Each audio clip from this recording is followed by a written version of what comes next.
Good morning, or evening, or afternoon, Drama Llamas. Today we're going to be continuing with our blocking unit, and we're focusing on blocking guidelines. Let's get started, shall we?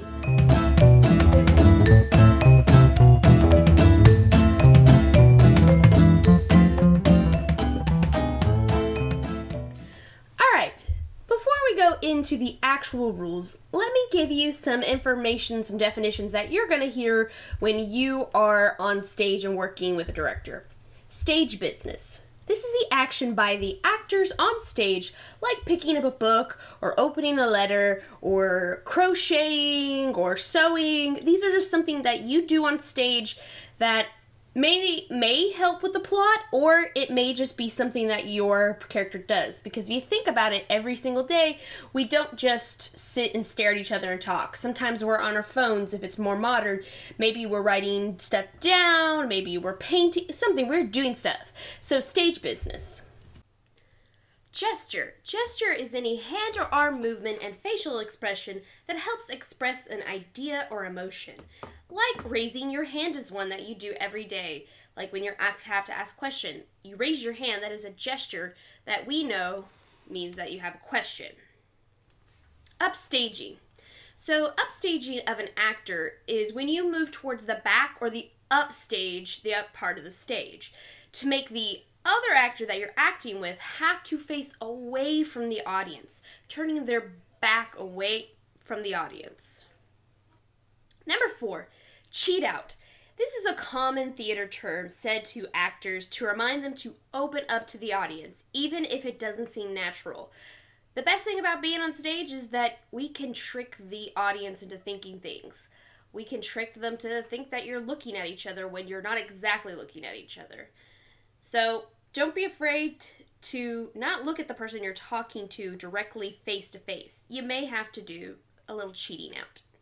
10 blocking guidelines. I keep saying rules, but they're more like guidelines because sometimes you can break these rules, and as long as it is justified and makes sense with you and your director, then you can break a lot of these. So that's why they're more like guidelines, as some Pirates of the Caribbean would say.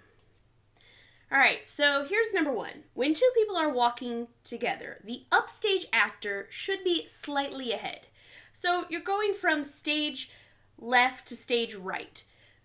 The person that is upstage, the farthest away from the audience, should be slightly ahead of the other person. It helps them cheat out and be more open. Let's look at a picture. So you see in the diagram here, we have the audience downstage, and then we have our upstage. Then we have our two actors, the blue dot and the red dot. They're walking from stage left to stage right. The person upstage, which is actor blue, is going to need to be slightly ahead of the red.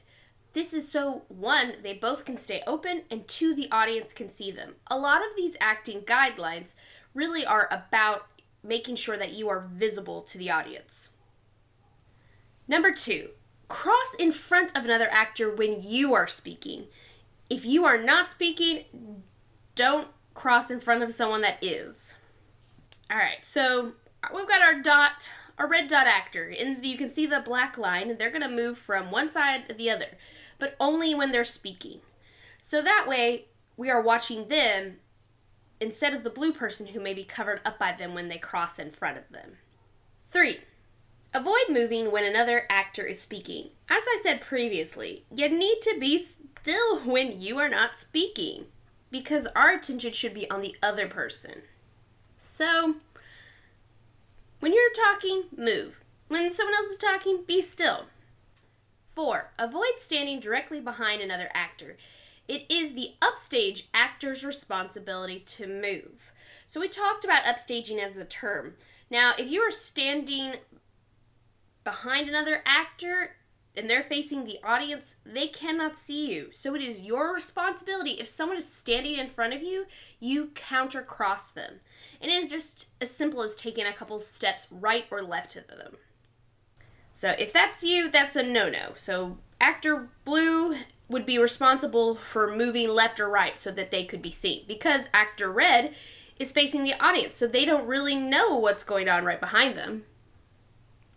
Yeah, that's a no. And that would be a good idea for blue to counter red. Number 5, use the upstage hand for props and gestures. You're on stage, and you need to pick up a sword off the ground or off a table. Well, you don't want to use the downstage hand, because the downstage hand, which is the hand closest to the audience, will block you or make you face the upstage, where we would see less of what's going on. Where you use the upstage hand, you're going to force yourself to open up and be seen. Here are 2 pictures of some actors using the upstage hands for gestures. As you can see, the young man reaching to the young woman's shoulder. If he had used the other hand, for which the one he's pointing, to touch her shoulder, he would force his face away from the audience. And that's exactly opposite of what we want. Then you see the young lady in the next picture where she has this prop in her hand that she stretched out. Now, if she had done that, she would have covered her face, and we would miss some very important facial expressions and possibly some words that might be lost because she's covered her face with this prop. So again, upstage hand for props and gestures. Number 6, don't upstage another actor. So this can be literally and figuratively. Let's talk about the literal sense. So you see, actor blue is way, way upstage from actor red.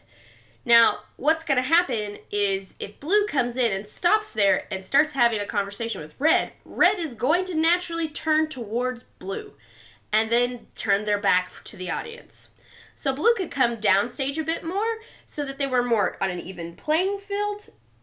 That would make sense. So metaphorically, you don't want to upstage anybody. If you're supposed to be sharing a scene with someone and you come in and you're acting all crazy and that's not fitting within the period or the play or what's supposed to be going on, and you're drawing all the attention, poking jokes and things like that when you're not supposed to, you're upstaging your fellow actor. And acting should be collaboration, not one trying to one-up each other. So think about that as well. Drama is life. If something falls, pick it up. I don't know how many times this has happened to me. I've gone to a play and someone drops a prop on the floor. All I think about is, who's going to pick up that prop? Why haven't they picked up the prop? Is that prop going to get run over by the set when it changes? So then it becomes a play about that thing on the floor. Or when someone like, oh, I ripped a hole in my costume and they freaked out on stage. Or are they going to fix it? Are they going to like stay in character, etc., etc.? So when you're on stage, if something falls or something goes wrong, act as a human. Fix it in character. So I'm going to show you a picture of this young man. These 2 young men who are hugging each other in this picture were playing father and son, who had not seen each other in a long time. Whenever the young man went to hug him, he knocked the crown off of him. So the character playing the king just took it off in character, held it to his side, so that it didn't become a big deal about like the crown falling. So like if you drop something on stage, react in character, pick it up. If someone's costume is coming apart, fix it in character. There's a lot of things you can do that people won't even realize are going wrong if you don't make a scene like things are going wrong and react to things.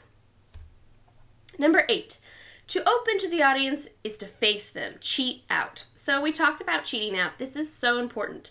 Cheating out is very important. It is a basic skill for actors. Once you learn how to cheat out and do it consistently, then you're going to realize that there are times where you don't have to cheat out, but you've got to know how to do it first before you can decide those. And okay, so here's a picture from a show. We have these 2 young girls on the floor, and then we have the man who is playing her father standing up tall. Now she isn't looking at him doesn't mean that she's not talking to him. If you realize how much we don't look at each other in the eye, and then we go on stage and we think we have to look each other in the eye, you don't necessarily have to. Number 9, a dominant position should be considered when blocking a scene. When you or the director are blocking a scene, you want to think about who is supposed to be like in charge, or who is supposed to be the focus. That's what we mean by dominant position. Or who has the more power. You want to consider these things when you're blocking because that can help tell subconsciously a story to the audience. I've got two pictures here.